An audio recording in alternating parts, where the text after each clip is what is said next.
Olá! Nesta videoaula de máquinas térmicas, irei falar sobre dar continuidade sobre motores de combustão, parte 2. Em uma outra videoaula, eu expliquei a parte 1. Então aqui irei abordar sobre a distribuição, a ignição, a injeção, a lubrificação, o arrefecimento, e entre outras informações técnicas necessárias, então, referente aos motores de combustão. Então, sistemas auxiliares de distribuição. Então, o comando de válvulas e o virabrequim, eles fazem parte então do sistema de distribuição. No caso, são responsáveis pelo controle da entrada da mistura do motor e da saída dos gases produzidos na combustão. Então, a válvula de admissão e de escapamento de cada cilindro deve se abrir e fechar de forma sincronizada, de acordo com os tempos do motor. Tais movimentos das válvulas são feitos então, por meio do comando de válvulas acionado pelo virabrequim. Então, na imagem ao lado aqui nós temos então a árvore que é do comando de válvulas. Esse aqui é o sistema que utiliza os tuchos e as hastes. Em outra videoaula eu expliquei sobre os sistemas que tem de comando de válvulas. E aqui então nós temos a válvula de admissão e a válvula de escape. Então a posição do comando de válvulas em relação ao virabrequim recebe o nome de ponto do motor.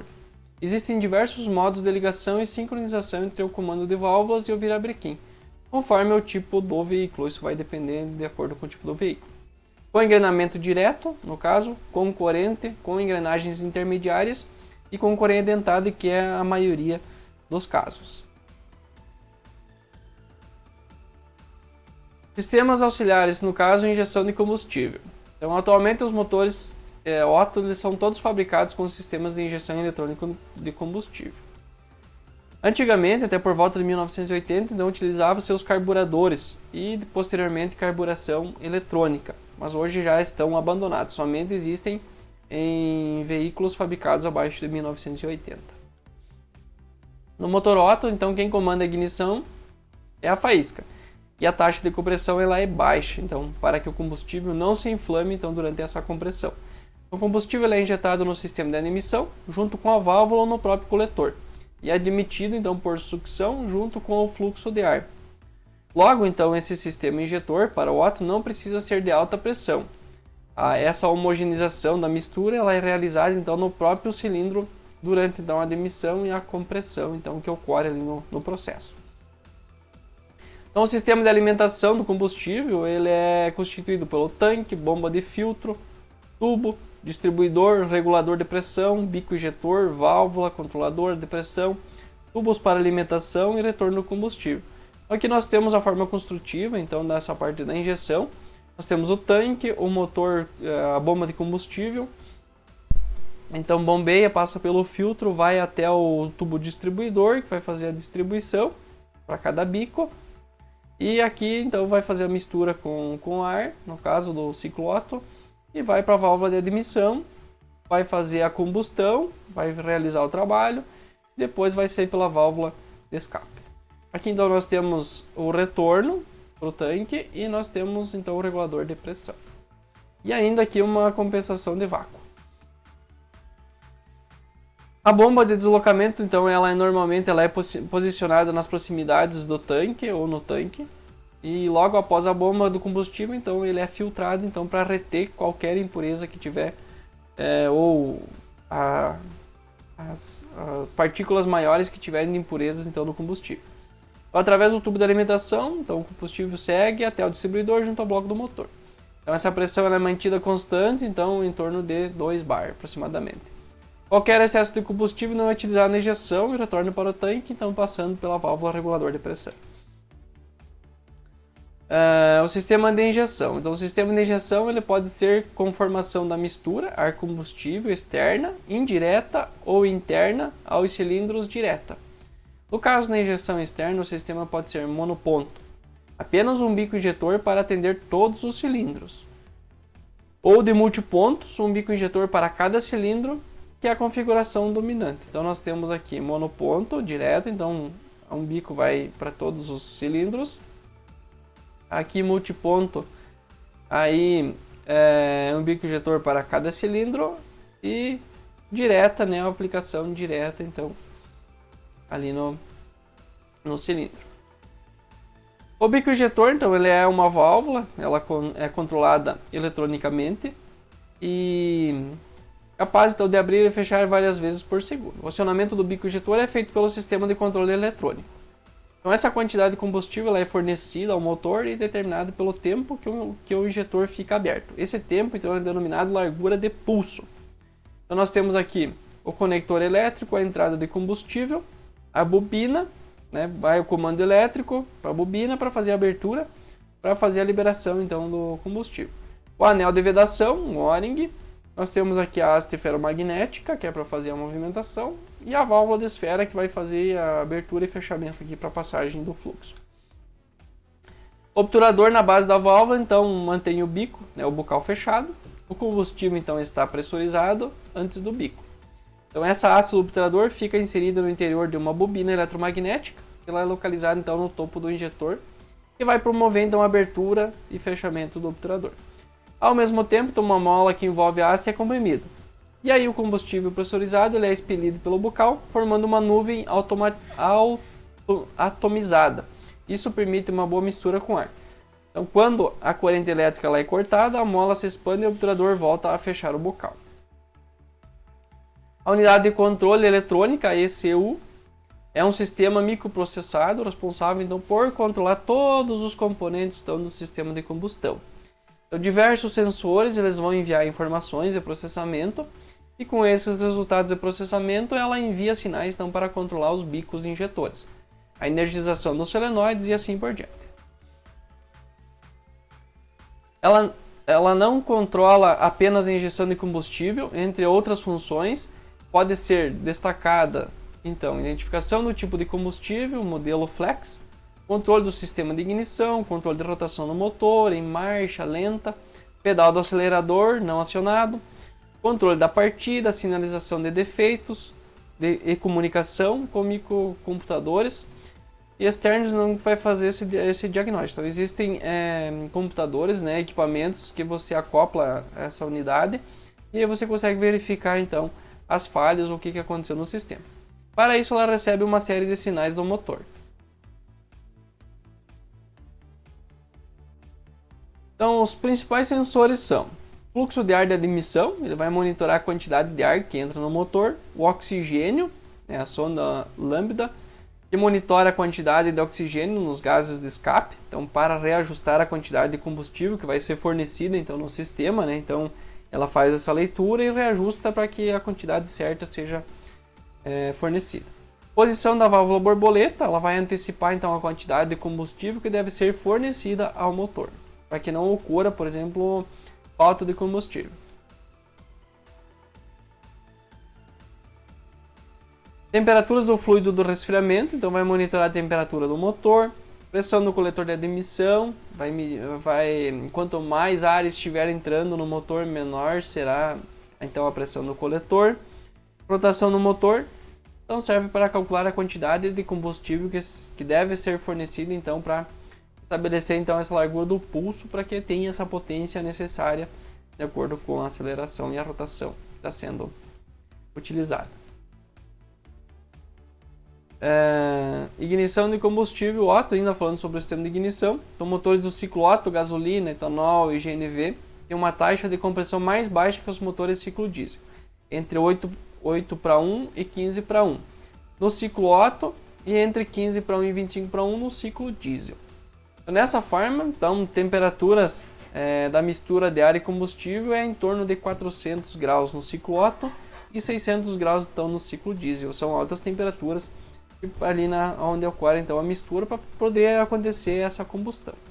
Então, com isso, a combustão ocorre de forma espontânea nos motores a diesel, porque estão altas pressões, né? Então, e consegue atingir então, em torno de 600 graus. Já os motores Otto necessitam então de uma centelha para produzir a explosão da mistura. A produção dessa centelha ela é feita então pelo sistema de ignição, né? Acionou o sistema de ignição, ele manda o sinal, vai produzir a centelha e vai fazer então dar início então ao sistema. Então o que faz isso é uma vela de ignição. Então, para que ocorra então a centelha é necessário então que seja aplicado então tensões superiores a 10.000 volts entre os eletrodos da vela. Essa tensão ela é fornecida pelo secundário de uma bobina de ignição. Então aqui nós temos uma vela, ela é localizada ali na parte superior da camisa, onde está localizado ali o pistão. Então ela tem um pino, que é o conector, né, o terminal, o isolante cerâmica, a carcaça, o vedador, o eletrodo massa e o eletrodo central. Então como é que funciona? Então, sob o ponto de vista elétrico, então essa bobina ela é um autotransformador. Porque, pensa, para gerar 10.000 volts é bastante coisa. Então, com bobina primária, baixa tensão, e bobina secundária, alta tensão. Então, a eletricidade disponível nos veículos ela é fornecida por uma bateria e, portanto, normalmente é do tipo corrente contínua, né, CC, em torno de 12 volts, 24 volts ou 48 volts, tipicamente. Corrente contínua ela não produz variação do fluxo magnético e dessa forma não pode fazer o autotransformador funcionar. Como é que é feito então para que isso possa funcionar? Se o primário então ele for ligado e desligado, chaveado no caso, várias vezes por segundo, a corrente passa a ter uma forma de onda quadrada. Essa variação então ela vai permitir então a transformação da tensão no transformador. E esse chaveamento ele é feito então por uns transistores de potência ou outro dispositivo eletrônico do estado sólido. E essa saída então no secundário ela vai ser ligada diretamente na vela de ignição, cujos eletrodos estão no interior da câmara de combustão do cilindro e vão produzir então a centelha de combustão. Então é desta forma que funciona então o autotransformador. Todo o controle então da ignição ele é feito pela central ECU, e para isso então, além dos sinais recebidos pelo motor vistos anteriormente na injeção eletrônica, também ele recebe sinal de sensores de posição de virabrequim. Após então o processamento, ela libera então uma corrente para o chaveamento do transistor e vai produzir então a centelha então no tempo certo para acontecer a explosão. Então a combustão naquele momento certo, por causa do tempo, né, que você acerta o tempo do motor, então tem que ser no tempo certo. Sistemas de injeção eletrônica, então para motores a diesel, eles surgiram em meados dos anos de 1990. Então antes disso os sistemas eram mecânicos. Então, nesses motores, então a injeção de combustível deve ser feita diretamente então na câmara de combustão do cilindro, lá internamente já. Então a pressão de injeção ela deve ser bastante alta para garantir a pulverização do óleo diesel, de modo a propiciar uma boa mistura com o ar dentro do cilindro. Então, a pressão de injeção ela é cerca de 1000 vezes maior que no sistema de injeção eletrônica dos motores Otto, podendo chegar a 2000 bar. Então, o sistema mecânico, como é que ele é constituído? Então, ele é constituído por um tanque de combustível, no caso, uma bomba alimentadora, filtro, bomba injetora, tubos de alta pressão, bicos injetores e tubos de retorno. Existe um bico injetor para cada cilindro. No caso, então aqui nós temos, né, o tanque de combustível, o pré-filtro vai para a bomba de alta pressão, vai bombear, vai passar por um limitador de fluxo e vai para o tubo distribuidor. Aqui no tubo distribuidor vai para cada bico injetor. Aqui nós temos o sensor de pressão e nós temos uma válvula limitador de pressão que vai então direcionar então o que sobra volta para o tanque. Aqui nós temos a unidade de comando, os sensores, todos os sensores que eu acabei de comentar para vocês, que vão emitir sinal para que tenha um bom funcionamento então, do motor. Lógico, a unidade ela tem que estar calibrada, tem que fazer verificação, tem manutenção, então tem tudo isso. Se caso algo tiver errado, normalmente ela emite um sinal, muitas vezes ela bloqueia o motor, né, todo o sistema, para que não ocorra algum problema mais grave. O sistema de injeção mecânicos podem ser dos seguintes tipos: distribuidor, bomba rotativa em linha, e acumulador. Esses sistemas eles são aplicados então, de acordo com a potência do motor, ou seja, baixa, média e alta, respectivamente. Então, esses sistemas mecânicos eles estão sendo substituídos por sistemas eletrônicos. Existem três concepções de sistemas de injeção eletrônica para motores a diesel, como raio, bombas unitárias e unidades injetoras. No primeiro caso, então ele consiste de uma bomba alimentadora em baixa pressão. Então, nós temos a bomba alimentadora baixa pressão. Ela vai fornecer óleo do tanque para uma bomba de alta pressão. Então nós temos aqui baixa, passa pelo filtro, sensor de baixa pressão, sensor de temperatura, vai para a bomba de alta pressão. E a bomba de alta pressão, geralmente de pistões radiais, fornece combustível para o acumulador, que no caso vem aqui para o acumulador e vai para os injetores. Aí nós temos a válvula reguladora aqui de pressão, nós temos a rampa do combustível, sensor de pressão, a válvula de pré-aquecimento de sensores de pressão e assim por diante. Então aqui nós temos as cores, baixa pressão, alta pressão e o retorno. Então aqui volta a serpentina, vai voltar para o retorno.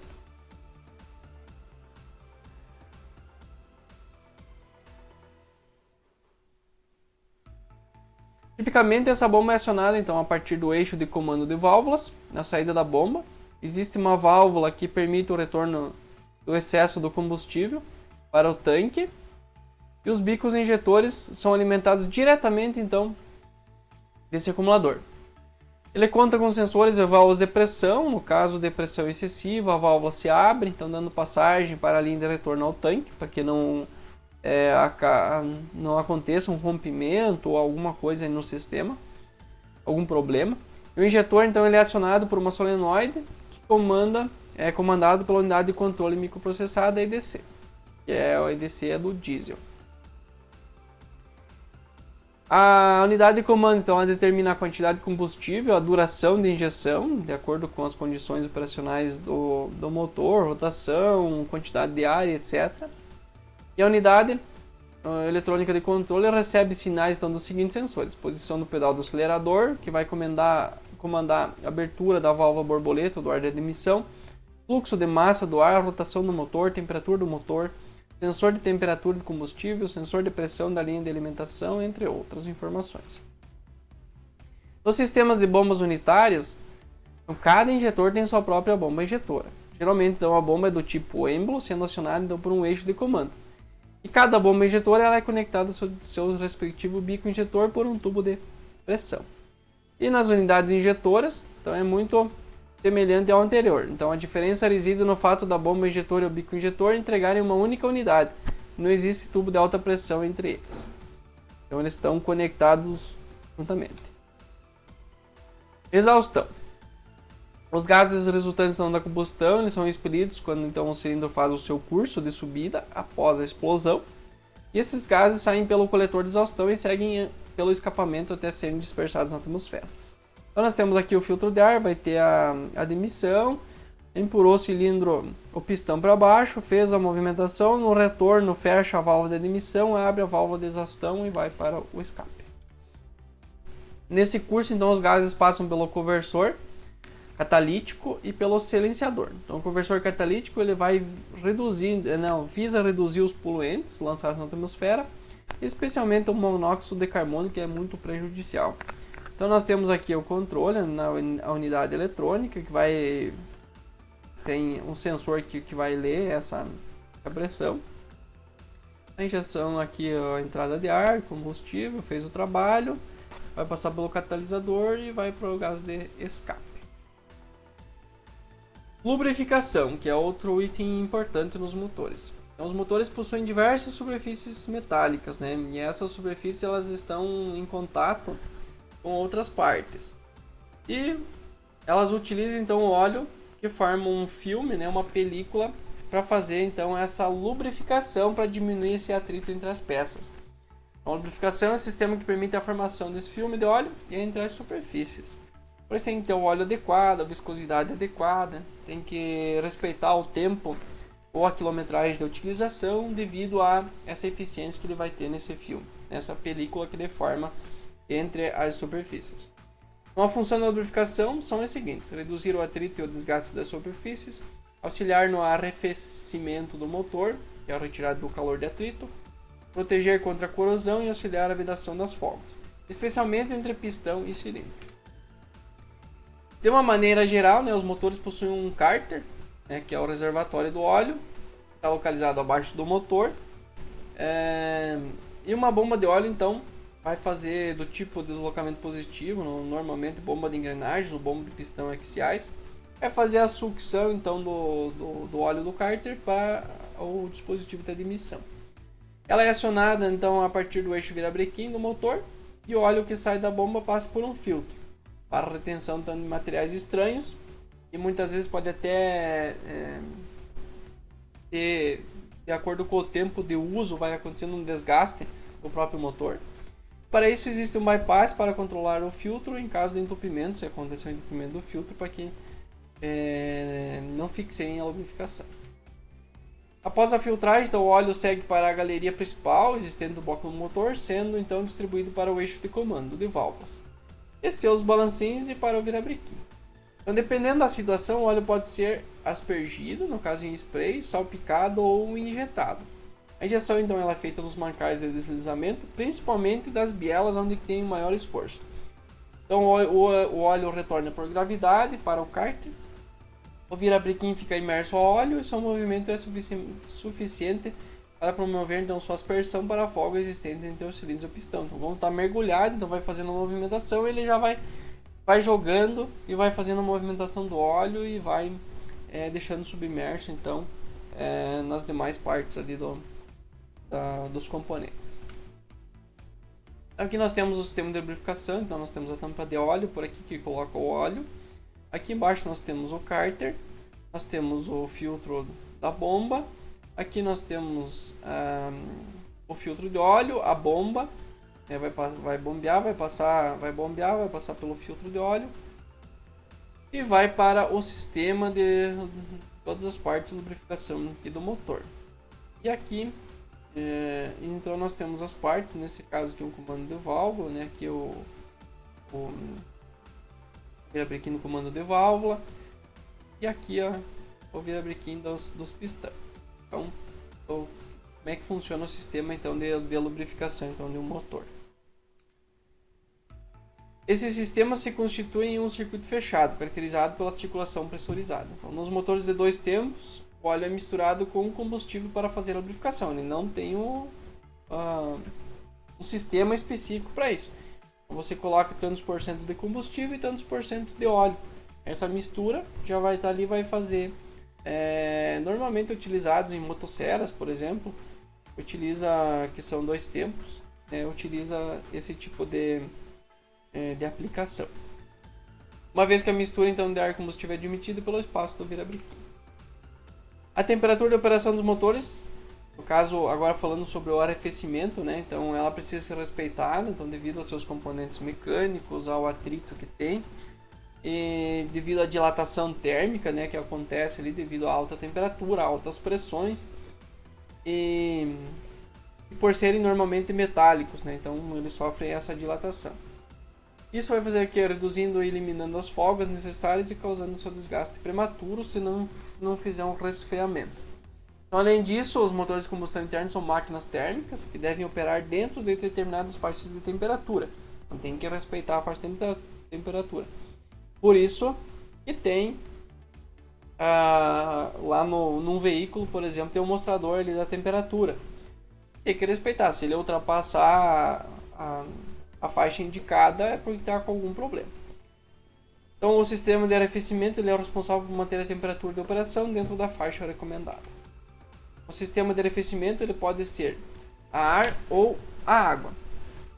Então, o resfriamento a ar é mais utilizado em pequenos motores, como os de motocicletas. Nesse caso o bloco e o cabeçote do motor são aletados. Então permitindo, aletados é desta forma que é a forma construtiva dele. As aletas elas são uma forma de aumentar então, a superfície de troca de calor entre o motor e o ambiente. O ar então atravessa as aletas com a mesma velocidade de movimento do veículo, promovendo então esse resfriamento. Motores maiores são resfriados a água então por meio de um circuito fechado. A água ela é forçada a entrar em grande velocidade então pelas galerias existentes no interior do bloco e do cabeçote, para remover esse calor então que lhe foi gerado no sistema de acordo com a combustão que teve nos cilindros. Assim a água entra fria e sai quente no motor. Então aqui nós temos a parte azul é a parte fria, então a água sai fria, como ela fria é mais pesada, então ela vai na parte de baixo, vai fazer a circulação, vai passar pelo sistema do motor para fazer a troca, que ele absorve as partículas de água fria que vão absorver o calor, essa parte vermelha aqui vai estar quente e vai vir para a parte aqui o radiador e vai fazer, tem a serpentina, vai fazer a circulação, o resfriamento e volta ao sistema, um circuito fechado. Existe uma bomba que promove a circulação da água.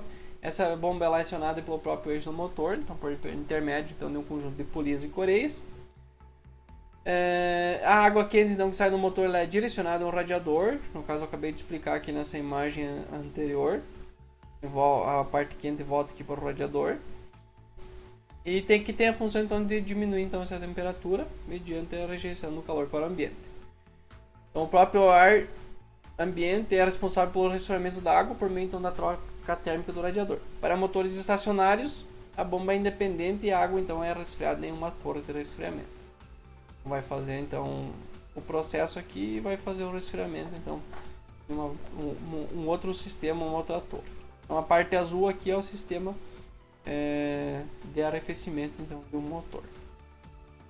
Nós temos o radiador, né, o fluxo de água, então sai do radiador, vai para o sistema, né, vai retornar aqui para o radiador e ele faz esse fluxo aqui para retornar então para poder fazer o resfriamento. Na partida fria o motor deve se aquecer o mais rápido possível. Então esse aquecimento é acelerado e a água de resfriamento sai do motor e retorna diretamente sem passar pelo radiador.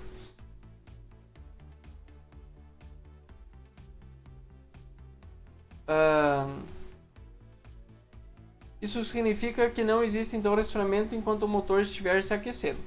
Para que isso possa ser feito, existe uma válvula de 3 vias, chamada de válvula termostática, que mantém a água circulando sem passar pelo radiador. Então antes faz a movimentação, o aquecimento no motor, depois que essa válvula mantém fechada, depois que atingir uma certa temperatura, ela vai passar. Então a partir do ponto por volta de 85 a 90 graus, para motores automóveis, então essa válvula começa a se abrir e vai dar passagem então para o radiador.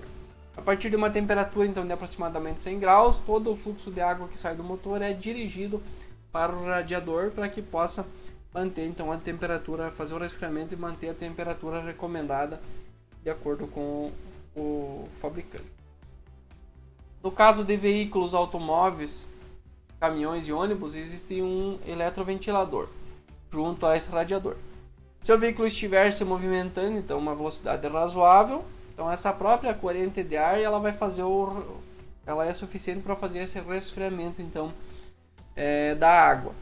Se caso a velocidade for muito baixa, por exemplo, está andando dentro de uma cidade grande que anda para, dias quentes, aí a temperatura está alta já ali do ambiente, então aciona esse eletroventilador, ele é acionado automaticamente de acordo depois que atingir uma certa temperatura e vai promover uma corrente de ar para que possa fazer então esse resfriamento.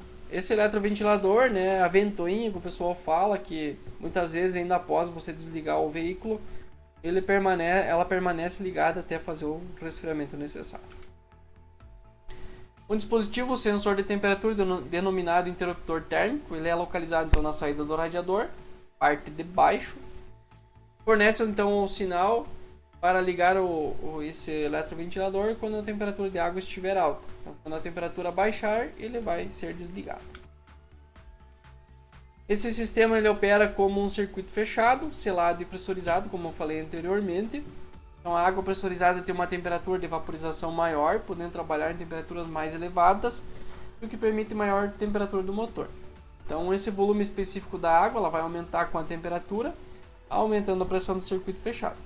Caso a pressão suba além do valor estabelecido pelo projeto, a válvula de escape e válvula de sobrepressão deve se abrir automaticamente para liberar um pouco então do volume dessa água do sistema, para que não aconteça algum problema ali de rompimento ou algo nesse sentido.